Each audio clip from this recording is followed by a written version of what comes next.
Assalomu alaykum. Ushbu dargohga yig'ilgan aziz ziyoli insonlar, ustozlar, mehmonlar, qadrdonlar.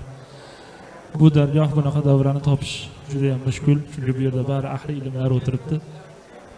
Bu joyga hozir Allohning nuri yog'ilib turibdi desak mubolag'a bo'lmaydi. Endi biz ham ustozimizni mana bugungi xursandchilik kunlariga sherik bo'lish baxtiga muyassar bo'libmiz.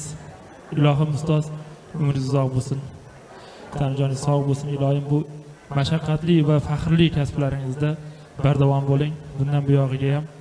Endi haligi ustozimiz bir gaplari bor edi. Biz o'sha litseyda sho'xlik qilsak, darsga kirmasak, boshqa ishlar qilsak, otalarimizni eslatib, otalarimizning mashaqqatini eslatib, biz uchun otalarimiz qayerlardadir ishlayotganligini eslatib ko'p nasihat qilardilar.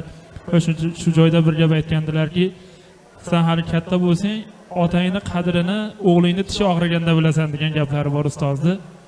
Mana hozir biz shuni bilyapmizki, ustozni qadrini mana o'zimiz ustoz bo'lib bilyapmiz. Shu ikkita yosh bolaga ilmni o'rgatishlik qanchalik mashaqqatligini ko'ryapmiz.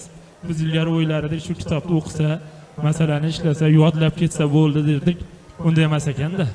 Bu ustoz faqat kimyoni o'rgatish emas, shogirdga hayotni o'rgatish vazifasi yelkasida turar ekan.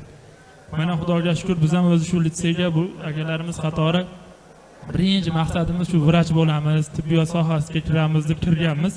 Lekin shu oxirgi yillar ustozlarimizni ko'rib, mana qolgan boshqa ustozlarimizni ko'rib, mana Akramjon domla, Shuhratjon Inomovich, mana bu yerda Ismoiljon domla, Muxtorjon Yoqubov domla, bu ustozlar, qolgan Xudo rahmat qilsin Asqar Ali domlalarni ko'rib, ustozlikka mehrimiz oshgan, pedagogika kasbiga qiziqishimiz oshib, ustoz tavsiyalari bilan mana shu sohani tanlaganmiz. Boya bu akamiz aytdilar, haqiqatan ham viloyatimizda, hatto Toshkentlarda ham shu iqtisod, moliya, bank sohasiga borib foydalik bo'lsa, albatta ikkitadan bittasi Asqar Ali domlaning shogirdi bo'lsa, Xudo rahmat qilsin. Tibbiyot sohasida bo'lsa, tabiiy fanlar sohasida bo'lsa, ustozimizning shogirdi bo'ladi-da. Litseyda o'qiganmisiz desa, litseydan